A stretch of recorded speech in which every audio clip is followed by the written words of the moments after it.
The slap hadn't happened yet, but the judgment in Kara Whitmore's eyes felt like a bruise forming in real time. It started with a glance. Not the rushed, distracted kind you give to another human in a busy place, but the deliberate downward sweep of someone taking stock of another person's worth. Kara's eyes had gone from Naomi Ellison's soft navy cashmere blazer to her pressed white blouse, her tailored slacks, her platinum boarding pass, and paused, just long enough. "May I see your boarding pass again, ma'am?" Kara asked, her voice tight behind a veneer of customer service training. Naomi offered it without a word. The square of high-gloss platinum, bordered in chrome and embossed with the winged emblem of Ellison Aerodyne, shimmered faintly under the cabin light. Kara took it between two fingers like she was holding a moth-eaten napkin. Naomi didn't flinch. She merely adjusted the titanium pin on her lapel, rotating it slightly until the engraved gear wing symbol aligned with the edge of her blazer. The cabin was still filling with the polite quiet of first-class boarding, faint jazz playing overhead, a few murmured greetings, the soft clink of champagne flutes. "This is seat 1A, Kara said, studying the pass too long. "Executive Premier Tier." Naomi said nothing. Kara didn't look up. "This seat is reserved for our most loyal flyers. High-volume corporate travel only." "I know," Naomi replied. Her voice was even, almost warm. "I selected it myself." That pause, half a second too long, rippled into something louder than any argument. Kara's eyes narrowed slightly. Behind Naomi, a tall man in a sharp gray suit, Elliot Garrison, she'd learn later, shifted in his seat in 2A and glanced up from his phone. In 3B, Melinda Zhu pretended to keep flipping through The Economist, but her eyes had stopped moving. A few rows behind, a cough. Kara handed the pass back, pressing it between Naomi's fingers, as if to emphasize that permission had been granted. "You understand," Kara said quietly, leaning just a bit closer. "We've had problems before. People sneaking into seats they didn't pay for." Naomi gave her a thin smile. "How unfortunate." Kara nodded once and stepped away. Naomi reclined slightly and opened the leather folder on her lap, reviewing her in-flight schedule. Meeting with the Department of Defense procurement team in Miami. Review of the new AI threat detection models. Board call with Skylink at 5:15 p.m. sharp. No mention of being interrogated for sitting in a seat she engineered. When she'd commissioned the interior of Ellison Aerodyne's flagship E-201 jets, Naomi had been precise. Every stitch of the deep indigo leather seat, every inch of the walnut grain along the tray table, every curve of the reinforced carbon shell had been signed off by her hand. She hadn't wanted gold or marble or flash. She wanted space, dignity, a place for someone who didn't have to prove they belonged. But even here, at 41,000 feet, the math didn't change. Skin, then voice, then credentials. That's how judgment was weighed. That's how rooms recalibrated when someone like her walked in. She thought back to a lecture at MIT, where a senior professor once told her, flatly in front of 24 students, "It's not about being excellent. It's about being undeniable." He didn't say, "because you're black," but he didn't have to. She'd carried that invisible curriculum into every boardroom since. A soft ding overhead. Final call for boarding. Naomi closed her folder and looked out the window as the tarmac buzzed with movement. Somewhere near the rear of the plane, the soft shuffle of carry-ons and murmured seat assignments filtered through the cabin walls. She wondered, idly, how many of the people boarding had ever had to explain themselves for occupying space they'd paid for. "Excuse me, ma'am?" Kara was back, her voice the same polite blade. Can I see a matching form of identification? And the credit card used to book this ticket? Naomi turned slowly this time. Kara didn't blink. Naomi reached into her briefcase, removed her ID, a North Carolina driver's license listing her address in Charlotte's historic 4th Ward, and then followed with a slim black metal card, her American Express Centurion. Kara took them both without thanks. Behind her, the silence deepened.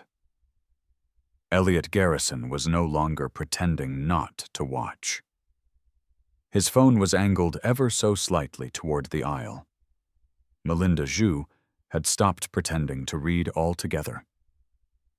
"This card," Kara said, holding it up like a forged passport, "is usually reserved for people with extremely high annual spending, $250,000 or more."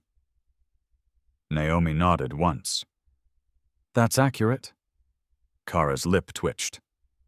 "You know," she said, voice dropping to a whisper, "we do get people trying to use borrowed cards. Think they can outsmart the system, but the computer always flags them eventually." Naomi did not reply. A pause. Then, "You people always find a way to sneak in." It was a whisper, but it landed like a hammer. The words weren't even original. Naomi had heard them before, once from a college roommate's parent, once from a recruiter at a Silicon Valley job fair. They were part of a lexicon older than the aircraft itself. You people. A shorthand for suspicion. A mirror reflecting someone else's fear onto her dignity. She let it pass. For now. "Is there anything else I can help you with, Miss Whitmore?" Naomi asked evenly. Kara hesitated, just for a second. "You may remain seated," she said finally, as if delivering a small favor. "For now." She walked away. Naomi sat perfectly still. A quiet weight settled across her chest, familiar and ancient. The pressure of knowing exactly what someone thought of you before they spoke it aloud. The silence in the room after it had been said, the second-guessing that followed. Should I say something? Should I rise? She did not rise. The titanium pin on her lapel caught a glint of light and held it. Her company's logo. The company that owned the aircraft. The seat. The sky above them. She turned slightly and caught the reflection of her own face in the darkened window. Soft brown eyes, the faintest line at the edge of her lip. The face of someone who had lived this conversation in every version imaginable. Her mother once told her, "Dignity isn't silence, Naomi. It's choosing which battles to end and which ones to end careers over." She took a slow breath and opened her folder again. Across the aisle, Jordan Reyes, a civil rights attorney from Los Angeles, lowered his tablet. His eyes had been on Naomi since the second exchange. He'd seen the microaggressions. He'd seen them escalate. He'd seen Kara's posture, the way her arms stiffened and her voice rose as Naomi remained calm. He'd seen it too many times, in airports, courtrooms, even law schools. He wanted to say something. He didn't. In 3B, Melinda Zhu opened Twitter and typed out a single sentence. "I think a flight attendant is racially profiling a black woman in first class. Not sure, but it's not sitting right with me." She hit send and closed her phone. Naomi reached into her case again, removed a thin, folded contract, and laid it gently on her tray table. It bore the watermark of Ellison Aerodyne and the header, EAD Division Purchase Order, number 4723B. It wasn't for Kara. Not yet. It was just there. Waiting. The seat reclined slightly. The lights dimmed. But the tension did not. Kara passed by again 20 minutes later, offering warm nuts and pre-meal drinks. She handed Naomi's glass a second too forcefully. "Cabernet," she said. "Try not to spill it." Naomi looked up at her, and for the first time since boarding, she smiled. "Thank you," she said. "That will be all." The smirk faltered, just slightly. Outside the window, clouds broke to reveal a golden sunset cresting over the Atlantic. The light filled the cabin with the soft glow of late-day hush. And Naomi Ellison, seated in 1A of the plane she built, simply turned the page. Let her keep talking, she thought. Some storms are best handled after they land. "You people always find a way to sneak in," Kara Whitmore said, just loud enough for row 2 to hear, but soft enough to pretend it wasn't said at all. The words hung in the air like invisible smoke. No one responded. Not yet. The passengers in first class, seasoned professionals who knew when not to get involved, returned to their drinks, their magazines, their carefully cultivated bubbles of indifference. But the atmosphere had shifted. The temperature in the cabin, the rhythm of breath and conversation. It all changed. Naomi Ellison remained still in her seat, her hands gently folded over the open folder on her lap. She had learned long ago not to react in the first moment. First reactions could be dismissed as emotional, but measured silence, that left a mark. She stared straight ahead, not looking at Kara, not acknowledging the remark. Instead, she reached into her blazer and pulled out a small coin. Gold-plated, aged at the edges. She turned it over between her fingers, slowly. On one side, the face of her grandfather, an original member of the Tuskegee Airmen, minted posthumously in a commemorative issue. On the other, the words he used to whisper to her as a child. "You are what they fear, so let them fear you." The moment was building. Kara returned to the galley, muttering something to Derek Collins about making sure the ticket actually matched the ID. Derek looked uncomfortable, but didn't intervene. He'd seen Kara pull this before, soft challenges that turned sharp, particularly when the passenger didn't look the part. But his job wasn't to get in the middle.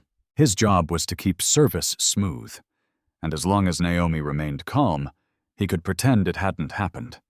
Naomi exhaled softly through her nose. She opened her tablet and reviewed her presentation notes, skimming figures she already knew by heart. $2.3 billion in annual contracts, 47 domestic partnerships, 24 patents filed in her name, a software suite installed in over 70% of commercial aircraft in North America. And yet, she was the one asked to prove she belonged. The plane leveled off at cruising altitude. Cabin lights dimmed to a soft glow. Warm towels were offered. In her row, Naomi declined politely. Across the aisle, Elliot Garrison leaned slightly into the aisle, phone angled discreetly. He wasn't filming, yet, but he was ready. Melinda Shue was typing on her phone again, the speed of her thumbs increasing as she caught pieces of what had just happened. A private group chat with her PR firm colleagues, all of whom would have something to say about it. Jordan Reyes had stopped reading. He hadn't said a word, but his lawyer's brain was working like a machine. He had seen discrimination cases before, represented victims, argued before judges who looked like Kara Whitmore. The pattern was unmistakable. It started with a tone. Then came the questioning. Then came the accusation. Now, it was about to escalate. Kara reappeared, tray in hand, wine glasses clinking. "Cabernet?" she asked, holding the glass a few inches too high, poised to tip. She handed it to Naomi without eye contact, the motion stiff. Naomi accepted it, nodding with gentle civility. "Thank you." "No spills this time, I hope," Kara added in a falsely cheerful voice. This time, Naomi did look up. Her eyes met Kara's, calm and deliberate. "Your concern is noted." It wasn't a retort. It was a mirror, and Kara flinched without meaning to. "I'll be back shortly with dinner service," Kara said curtly, retreating down the aisle like she'd been pushed. In the space she left behind, silence pressed in again. Naomi glanced across the aisle. Elliot gave her the faintest nod of recognition. Melinda's fingers paused mid-text. Jordan met Naomi's eyes and held them for a beat longer than polite. She saw it in their expressions. They were watching. They had heard. They had registered that something ugly was unfolding. The wine tasted metallic.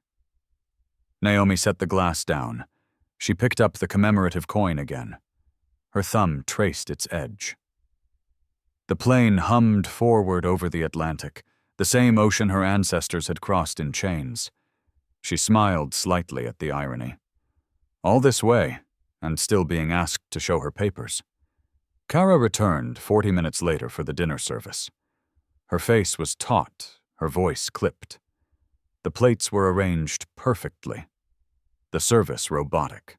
She hovered slightly too long near Naomi's seat, as if hoping for a reaction. "Is everything to your satisfaction?" she asked. "Yes," Naomi said. "Everything is being recorded quite clearly." Kara stiffened. "Excuse me?" Naomi didn't answer. She didn't have to. Kara moved on. A few rows back, Jordan Reyes turned his phone camera on, facing downward. It recorded ambient cabin noise, the faint buzz of air circulation, and after a few moments, the unmistakable words floating from Kara's direction. "These seats are for people who create things," Kara said to Derek, "not for people who just walk in expecting handouts." Naomi didn't look back. Jordan's eyes darkened. Melinda's phone buzzed. The tweet she'd posted earlier, casually phrased, just a passing thought, had been retweeted over 500 times. One reply read, "Film it. These people always escalate when no one watches." And they were right. Naomi leaned her head back, eyes half closed. Her mother's voice echoed faintly in her mind. "Pick your moment, baby. Let them get loud. You get smart." She waited. The dinner plates were cleared. Lights dimmed further. A soft jazz instrumental drifted from the cabin speakers. Billie Holiday's Solitude. Naomi closed her eyes, not to rest, but to listen. To the rhythm of the plane, to the waiting tension in the cabin. 20 minutes passed. Then the whisper came again. "Look at her, sitting there like she owns the place." The phrase was too loud to be incidental, too pointed to be passive. Naomi opened her eyes and calmly pressed the record button on her digital memo device. A new red light blinked softly beside her tray. Across the aisle, Elliot was no longer pretending to scroll. He was recording now. Clearly. Deliberately. Jordan leaned toward Naomi, his voice barely above a whisper. "Do you want me to say something?" "No," Naomi replied. "Not yet." And Kara walked past again, loudly offering water to the white couple in 2B and 2C. When she passed Naomi, her tone dropped again. "People always think they can fake their way into first class, but the system works. It always finds them out." That was it. Naomi unlatched her briefcase and pulled out a single sheet of paper. It bore a line of blacked-out figures, a signature at the bottom, and the header. Ellison Aerodyne. Purchase Authority. Skylink Aircraft Program. Annual Volume Contract. She placed it gently on her tray table, face down. Waiting. The cabin lights shifted. The soft chime announced final meal service. Kara didn't return to Naomi's row. Instead, she stood at the galley, arms folded, glaring down the aisle as if daring someone to challenge her. Naomi reached into her pocket again and pulled out a second item, a compact black device the size of a pen. She pressed it once. A soft green light blinked.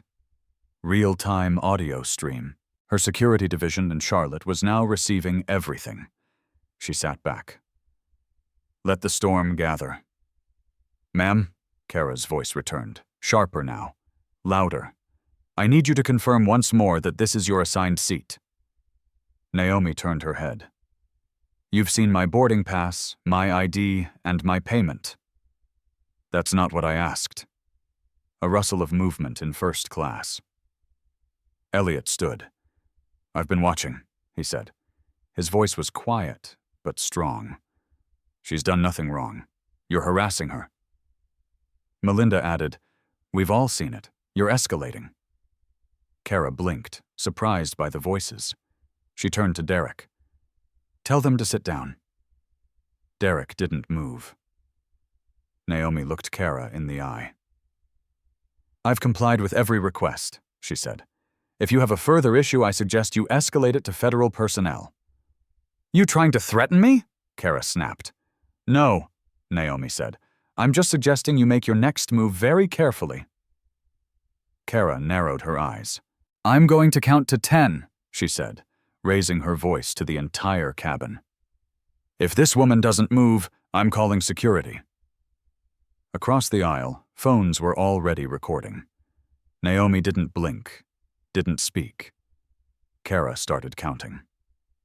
1. Jordan activated a second recording app. 2. Elliot leaned over his seat.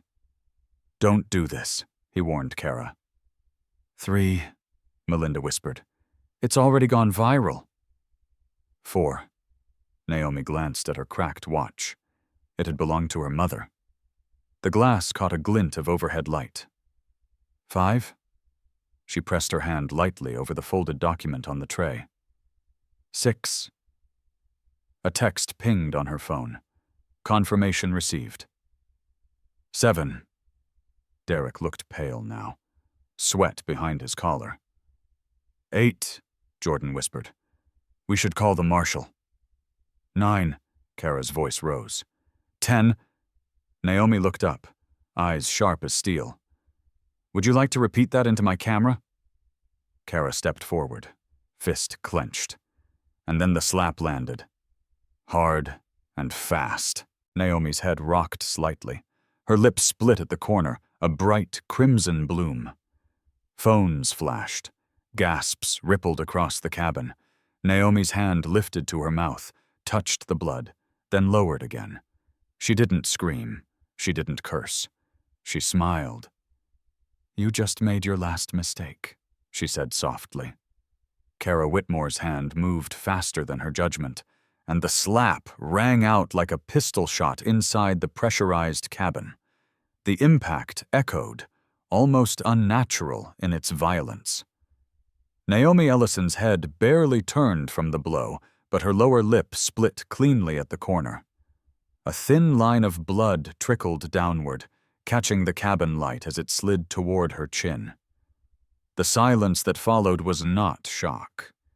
It was paralysis.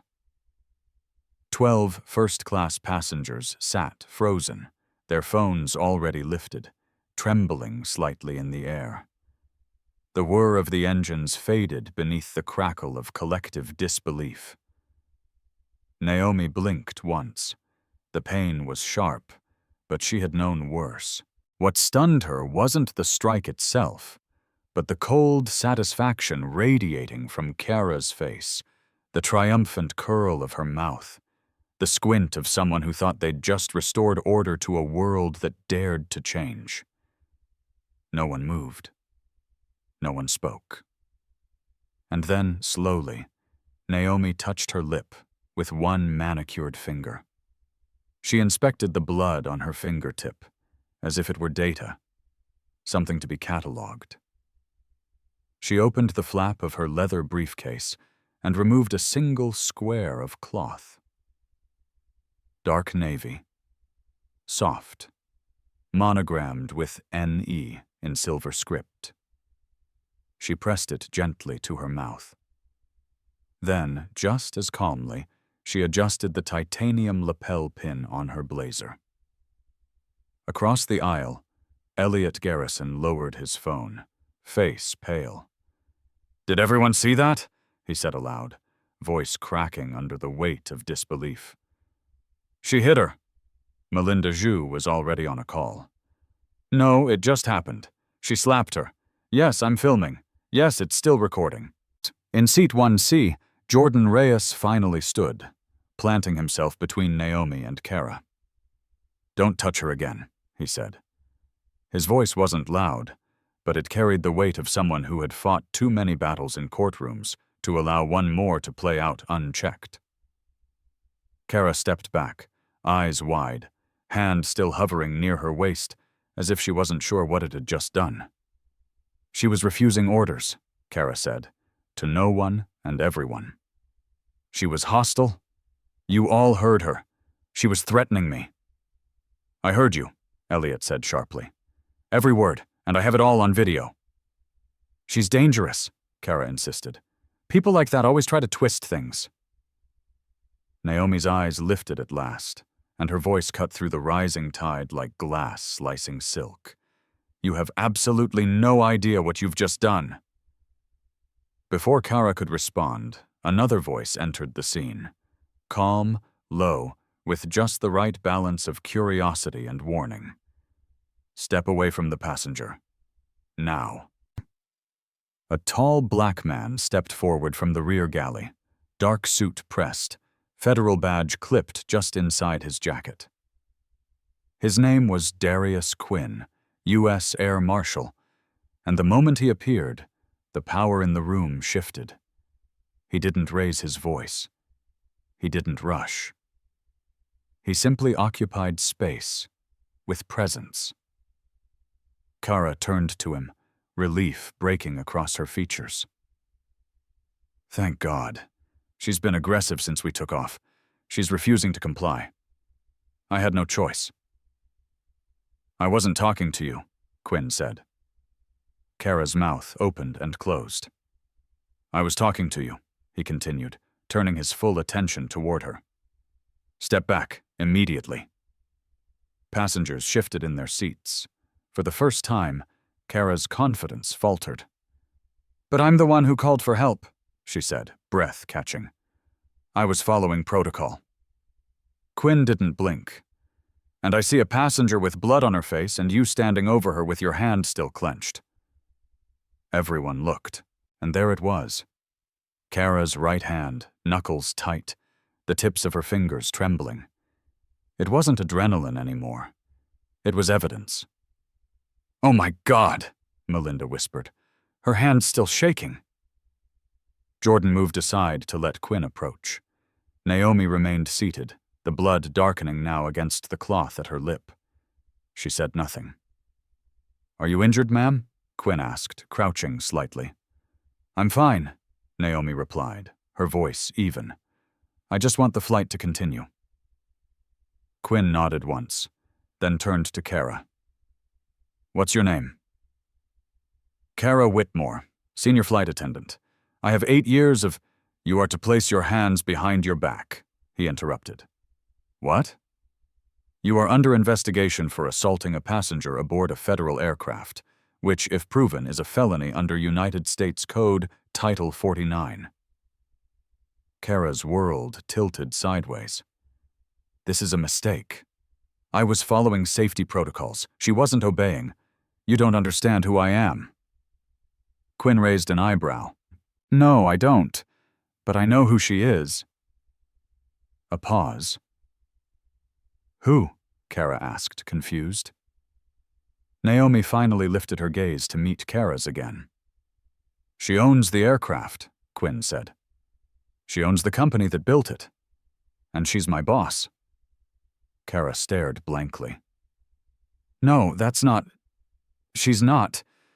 She's the chief executive officer of Ellison Aerodyne," Quinn said. "And I strongly advise you to stop talking." Kara's lips moved, but no sound came out. Then she snapped, "She's lying! She's making this up! This is all a setup! You people always—" There it was again. "You people." The phrase that always gave it away. Quinn didn't hesitate. He reached for the cuffs. "You're under federal investigation," he repeated as he secured her wrists. "Anything you say can and will be used against you in a court of law." "I didn't do anything wrong," Kara shouted. "I was protecting the airline, protecting the real customers. I was keeping things professional." From 3B, Melinda's voice cut in, thin with fury. "You slapped a passenger for sitting in her assigned seat." Kara's face flushed purple. "Because she doesn't belong here. Look at her." "I am looking at her," Quinn said coldly. "And I see a woman in a $3,000 suit with platinum credentials who hasn't raised her voice once." Kara twisted in the cuffs. "She forged those. It's all fake. The card, the badge, everything. She probably got them through some diversity program." There was a gasp from row 4. An elderly man sat upright, visibly shaking his head. Naomi rose from her seat, slowly. Her lip was swollen now, the dried blood cracking at the edge. She reached for her briefcase, opened it fully, and withdrew a thin tablet. With one tap, the screen lit up. It showed a live feed from 6 interior aircraft cameras, each one silently documenting the events from different angles. "She doesn't have clearance for that feed," Derek Collins muttered from the galley. "She designed the feed," Jordan snapped. "Did you miss that part?" Naomi turned the tablet toward Quinn. "All of it's been streaming live to our security office in Charlotte," she said. 12 people are watching, and a backup is being sent to federal authorities." She turned to Kara, her voice still calm. "You didn't just hit a passenger, Kara. You hit the woman who signs your paychecks." Kara's knees buckled. "You're bluffing," she whispered. "This can't be real." Naomi stepped closer. "I built this aircraft," she said, each word clean and measured. "Every rivet, every line of code in the turbulence detection, every inch of the cabin's interior. That seat you tried to rip from me, I designed it. That surveillance system, my patent. The entire company you work for, my acquisition 5 years ago." Kara stared at her like she was hallucinating. Naomi leaned slightly forward. "You didn't just assault a passenger today," she said. "You assaulted the system that gave you a job in the first place. And now that system is going to hold you accountable." A long silence followed. The passengers were no longer passive observers. They were witnesses. And they knew it. "Ladies and gentlemen," the pilot's voice finally came over the intercom, brittle with tension. "We've begun our descent into Miami International Airport. Flight crew, prepare for arrival." As the cabin lights shifted, Kara Whitmore, cuffed and speechless, was lowered gently into an empty crew seat. She no longer protested. Naomi sat back down in 1A, wiped her lip again, and picked up her tablet. The recording was still running. They say a person's life flashes before their eyes. But for Kara Whitmore, it was her career, her savings, her future, and every mistake she thought she got away with. The SUV doors opened before the aircraft's wheels fully stopped. Agents in black suits, earpieces coiled behind their necks, moved with silent precision. One carried a compact camera. Another had a tablet ready for digital signatures. And in the middle of it all, a woman with short, jet-black hair stepped forward with the kind of posture that made even seasoned law enforcement instinctively make room. She held a leather folder in one hand and a badge in the other. "Agent Carla Mendez," she said calmly, stepping into the aircraft before the boarding door had fully locked into the jet bridge. "Federal Bureau of Investigation. We're responding to a hate-based physical assault reported in real time by Ellison Aerodyne's Internal Compliance Division. The flight crew backed away without a word. Air Marshal Darius Quinn nodded once, and Agent Mendez approached Seat 1C, where Kara Whitmore sat stiffly, wrists still cuffed, mouth pressed into a thin, trembling line. "Ms. Whitmore," Agent Mendez said in a tone stripped of all emotion, "I need to ask if you require medical attention before we proceed." Kara blinked. No. Very well. Mendez turned to Naomi Ellison. "Dr. Ellison, do you require medical assistance?" Naomi stood, her lips still split, her voice unwavering. "The incident has been medically documented on board. The injury is minor. The evidence is not." Agent Mendez nodded. "Please remain available for a full statement." Passengers were being held in their seats. First class remained silent, but phones were still recording. The moment was no longer private. It belonged to the world. And Naomi knew it. She had planned for it. Kara glanced toward the open aircraft door, saw the line of agents, the cameras, the corporate representatives from Ellison Aerodyne in full black suits holding clipboards. She thought, briefly, about shouting something, about crying injustice, reversing the victimhood, but her throat closed on the words. She had nothing left to spin. "You don't understand," she tried again, as Agent Mendez gently took her elbow. "She set me up. She must have planned this." "We have the full video feed from 6 cabin angles," Mendez replied, not unkindly. "We have digital audio confirmed and time-stamped. We also have your recorded remarks, which include a federal-level slur protected under hate crime statutes." "I was following protocol." "You broke federal law, repeatedly." Kara shrank inward as the agent guided her off the plane.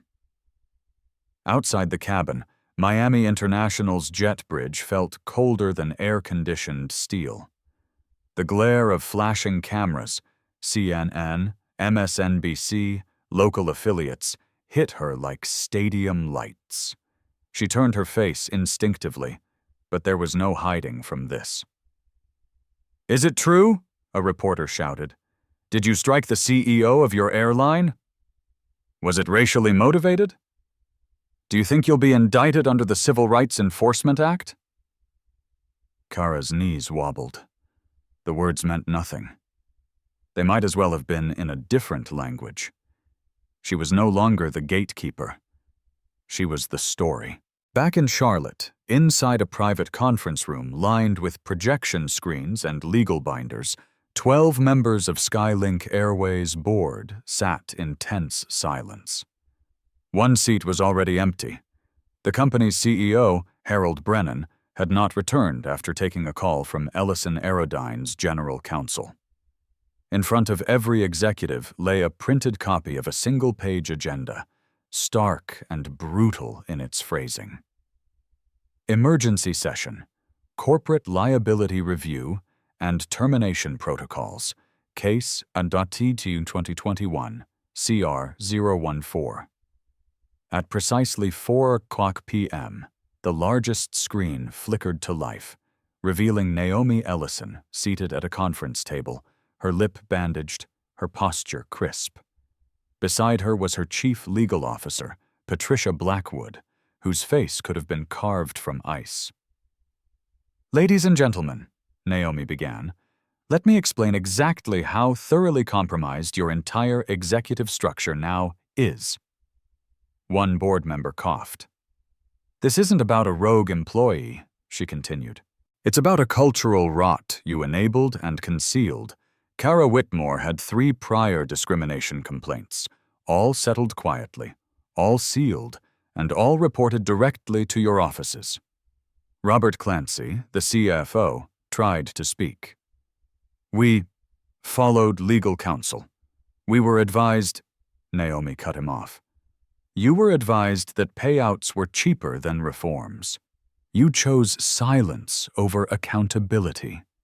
You chose liability over dignity.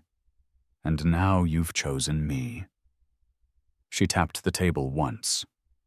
The projection behind her changed. It displayed 3 complaint files, each one with dates, locations, and payout amounts. $45,000, $67,000, $89,000. Beneath them, a single line of red text. Systematic pattern of protected class abuse, federally actionable. "You may be interested to know," Patricia added, her voice cool and crisp, "that the Department of Justice has already received a copy of these files, along with internal memos obtained through whistleblower documentation. Your internal communications, saved Slack logs, even meeting notes." The room sat frozen. "I'm offering you 2 choices," Naomi continued. The screen shifted again, revealing 2 contracts. "Option 1, immediate resignation of your CEO and senior leadership, full restructuring under a federal compliance monitor, $100 million set aside for a passenger reparation and safety fund, all staff retrained under revised bias protocols, and you, personally, donate $5 million each to civil rights nonprofits." "And if we refuse?" one executive asked, barely audibly. Naomi's eyes never wavered. "Then I terminate Ellison Aerodyne's $847 million contract with Skylink Airways. We release all documentation publicly. We trigger shareholder litigation and initiate a Department of Justice civil rights investigation." "You wouldn't survive the public blowback either," someone muttered. "I would," Naomi said, standing now, "because I've already built my legacy. Yours is crumbling in real time." Silence. Not a single protest. Just the sound of crumbling self-delusion. At the Federal Holding Center in Miami, Kara was placed in a sterile room with a metal bench and fluorescent lighting. Agent Mendez sat across from her, flanked by 2 assistants. "We're documenting your statement for initial processing," Mendez said. "Everything will be recorded and subject to judicial review." Kara didn't respond. Mendez activated the tablet. A slow-motion replay of the slap began. The angle was clean. Naomi's head recoiling. The blood. The expression on Kara's face, something between satisfaction and contempt. "This," Mendez said, "is what you're going to be famous for." Kara blinked. It was just 30 seconds. 30 seconds of physical assault, hate-motivated language, abuse of authority, and evidence of a workplace culture that protected you. Mendez slid a file across the table. "You're looking at 8 to 12 years in prison." Kara's breath caught. She didn't cry. She didn't scream. She simply stared at the screen as the video looped again. In her silence, the system began to shift. Outside that room, executives were resigning. Investors were panicking. Compliance officers were being fired. And across America, news anchors were saying one name over and over again. Not Kara Whitmore's, but Naomi Ellison's. The woman who didn't raise her voice, who didn't stand up, who sat in silence and let justice walk to her. 6 months later, the scar on Naomi's lip had faded. But the systems she built in its place were irreversible. It was a Tuesday morning in Washington, D.C., and the National Aviation Safety Conference had never felt more like a battleground.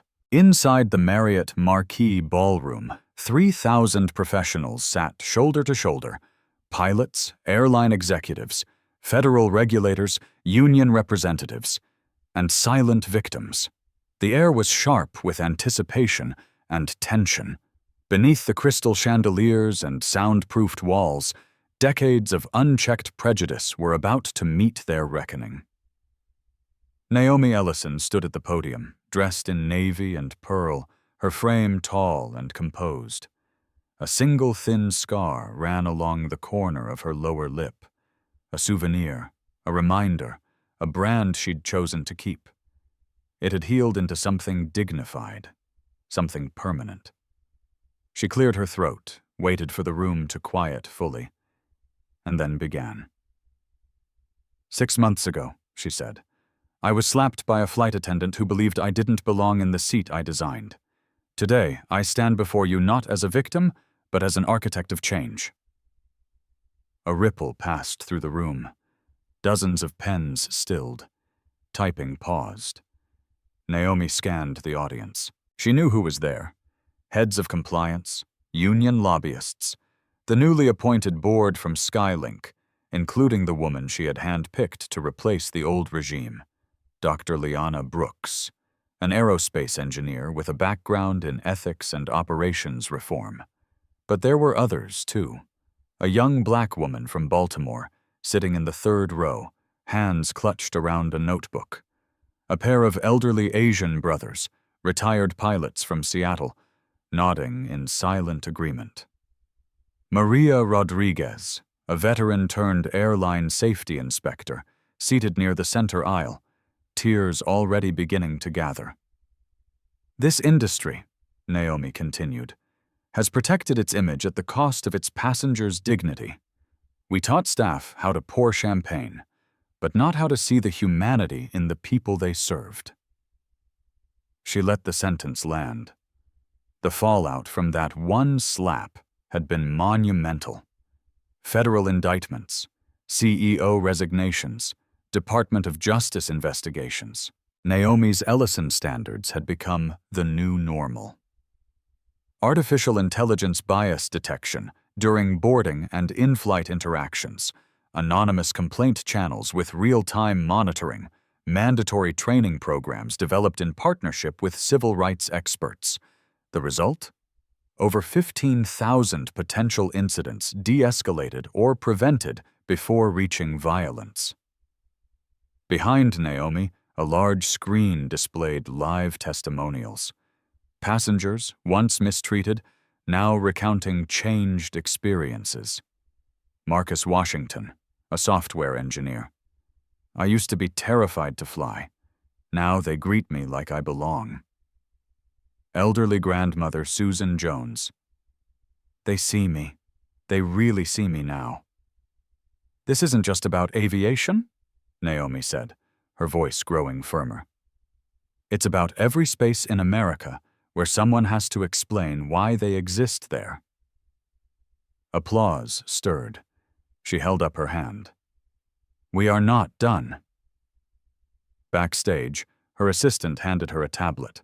The next presentation would begin shortly, featuring new data on passenger satisfaction, injury reduction, and employee retention since implementing the reforms.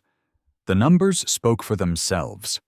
Customer trust up by 42%, employee complaints down by 60%, and lawsuits, formerly hidden, down to a fraction of their historic rate. But today wasn't about numbers. Today was about narrative. In Miami, just hours earlier, Kara Whitmore stood in a federal courtroom, her orange jumpsuit stark against the polished wood. Her posture was nothing like before. She was smaller, folded inward. Judge Franklin Hayes, a towering black man with silver in his temples, presided with quiet fury. His voice, though even, filled every inch of the chamber. Ms. Whitmore, he said, in 30 seconds, you committed 7 separate federal violations aboard an aircraft operating under government contract. But what is more concerning to this court is not the duration of your crime. It's the depth of your intent. Kara did not respond. Her public defender sat motionless beside her. You assaulted a woman you believed did not belong, Hayes continued. Not because she was disruptive, not because she failed to follow protocol, but because you did not believe someone like her could occupy a space of power. Silence. Your actions exposed a network of cover-ups, systemic failures, and a corporate culture that rewarded prejudice with silence. That silence ends today. Naomi sat in the courtroom gallery. She did not speak. She did not glare. Her eyes remained on the judge, even as Kara finally looked back at her for the first time. "I hereby sentence you," Hayes declared, "to 8 years in federal prison, 5 years supervised release, and a financial restitution of $23 million payable to Dr. Naomi Ellison." Gasps echoed. Kara's knees gave slightly. But the judge wasn't done. "This court further orders that all major airlines submit to quarterly audits by an independent oversight body, because as of this ruling, this is no longer a private embarrassment. It is a national concern." Reporters exploded into motion. Naomi remained seated, expression unreadable. Later that evening, Naomi stood on the observation deck of Ellison Aerodyne's headquarters. Below her, the Charlotte skyline shimmered. A soft breeze passed. Her scar tingled faintly in the cool air.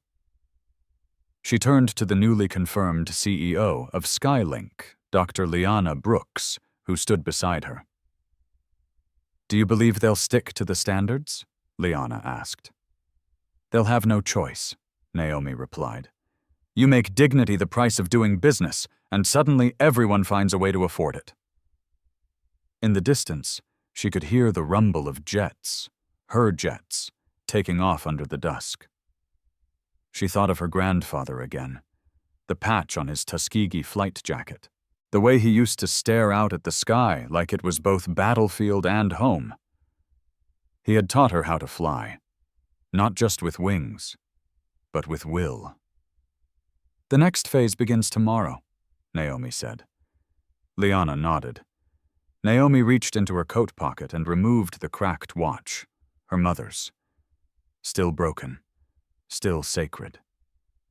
"We keep this," she whispered, "until the world understands what it costs to stay silent."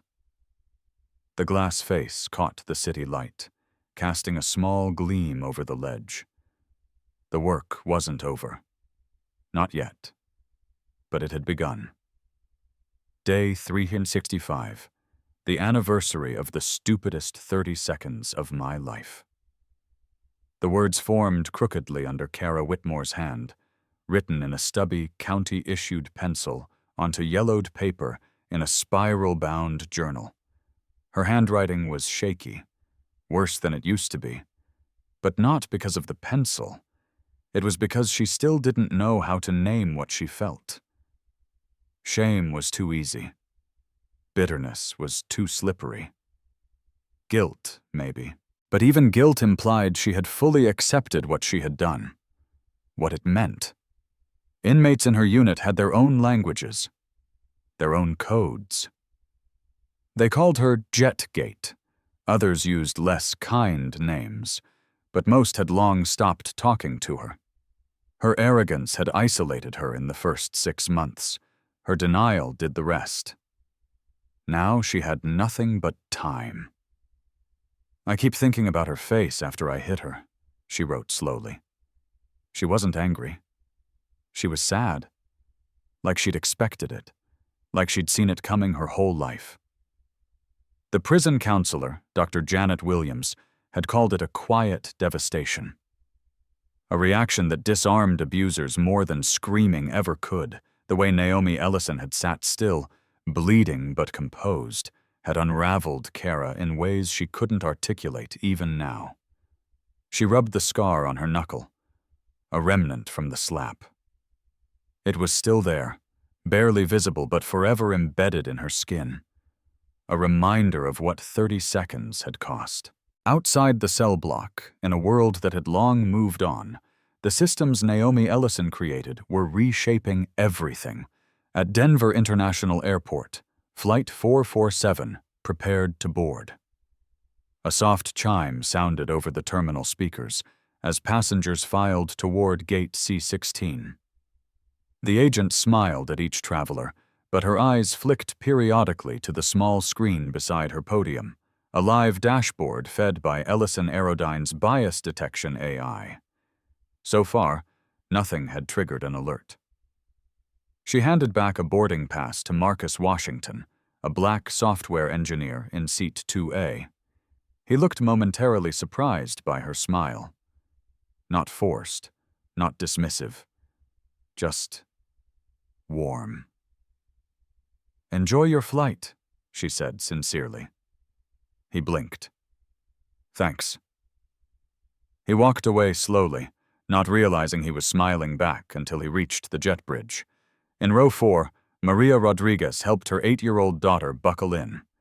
The child asked why her mother had tears in her eyes. "Because flying used to be scary for people who look like us, mijija," she whispered. "But not anymore." Meanwhile, in a small recording studio in Charlotte, Naomi Ellison prepared for her final interview of the anniversary week. The room was softly lit, soundproofed, warm. The walls were lined with acoustic foam, and a single chair sat in the center facing the camera. Naomi stepped into frame wearing a simple black dress, a silver pin at her collar.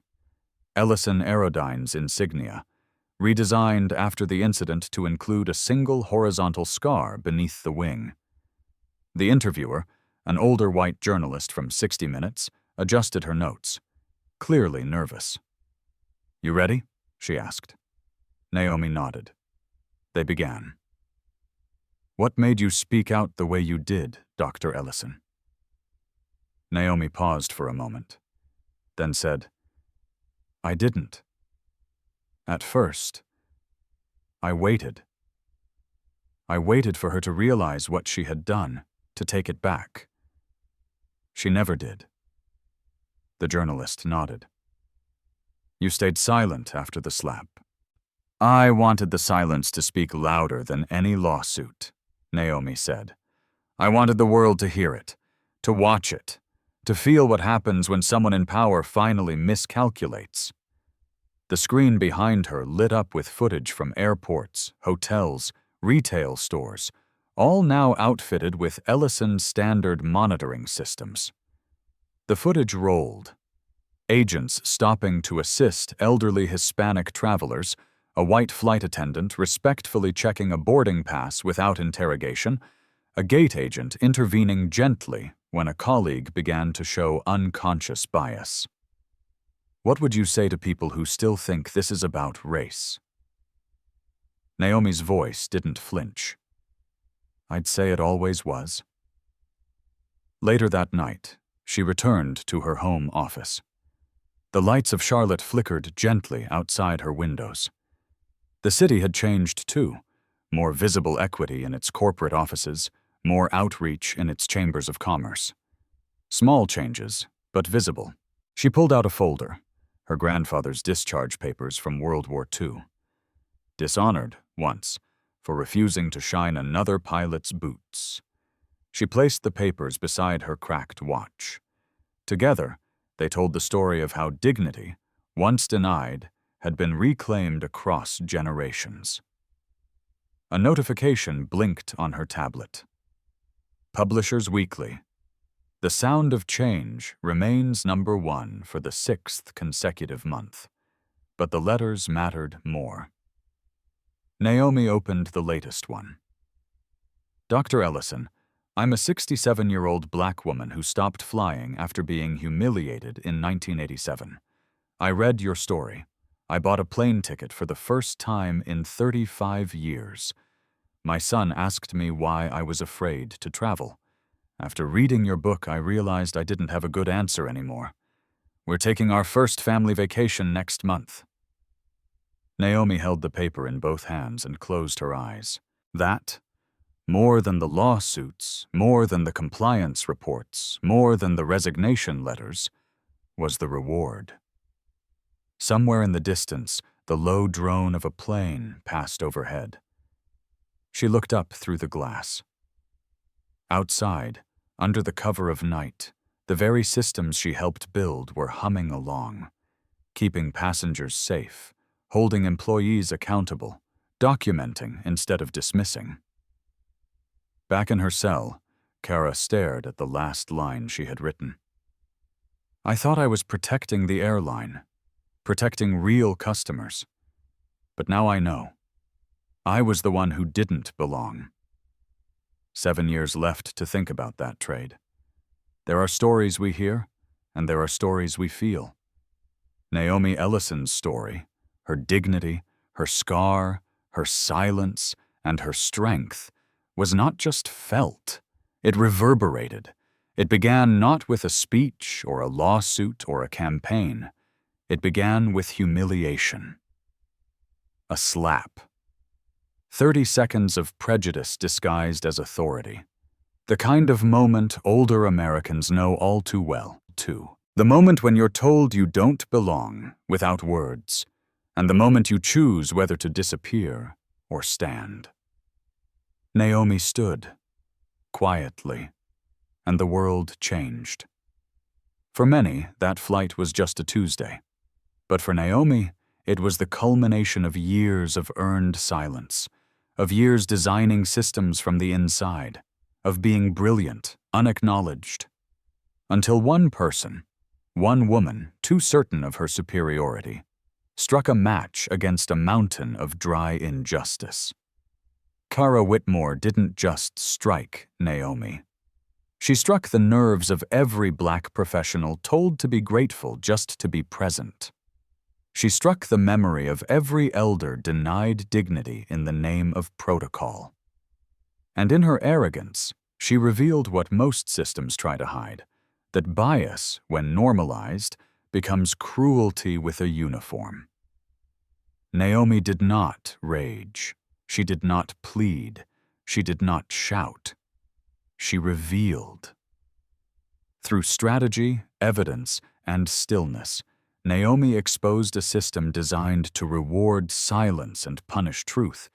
She did not just seek justice for herself. She initiated structural accountability for millions. She reminded this country that policy without empathy is just paper, that dignity cannot be granted by position, it must be upheld by character. In the days after, she refused to be called a hero. She refused to make it about herself. Instead, she rewrote the rules. She turned her silence into a new standard, one that now lives in airports, in employee handbooks, in courtrooms.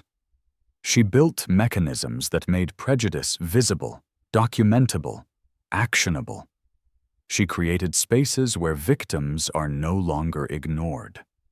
She redefined what it means to belong.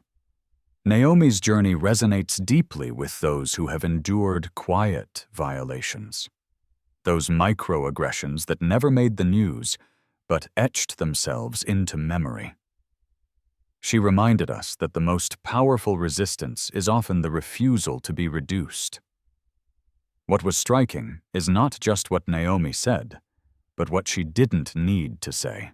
The courtroom heard her voice once. The boardroom heard her conditions. But the most powerful statement was in the restraint she showed when the world expected fury. Her philosophy remains. This scar came from silence.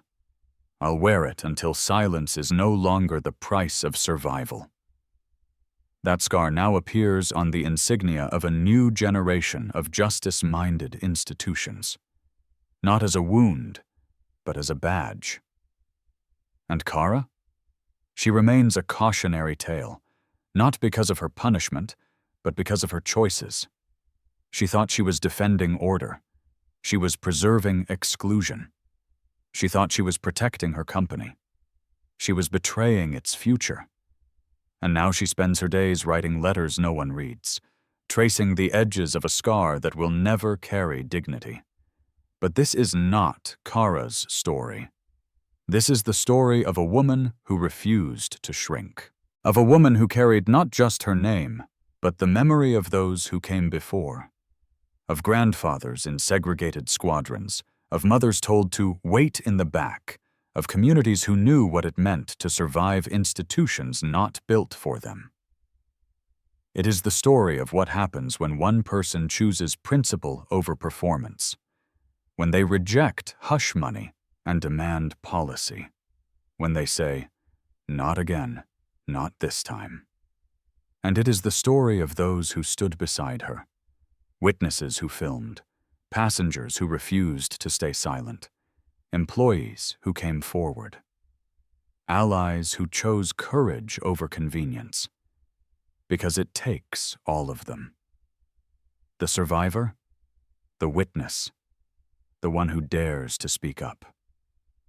This is a story for every grandparent who remembers separate drinking fountains, for every father who teaches his daughter how to de-escalate racism before teaching her how to drive, for every citizen who's ever been told, "You must be mistaken."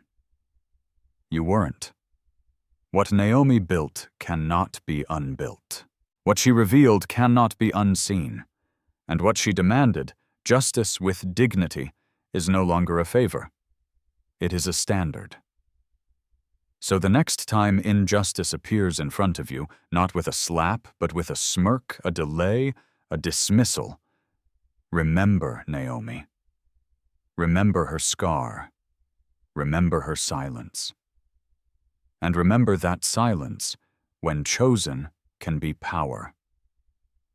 But when imposed, it ends here.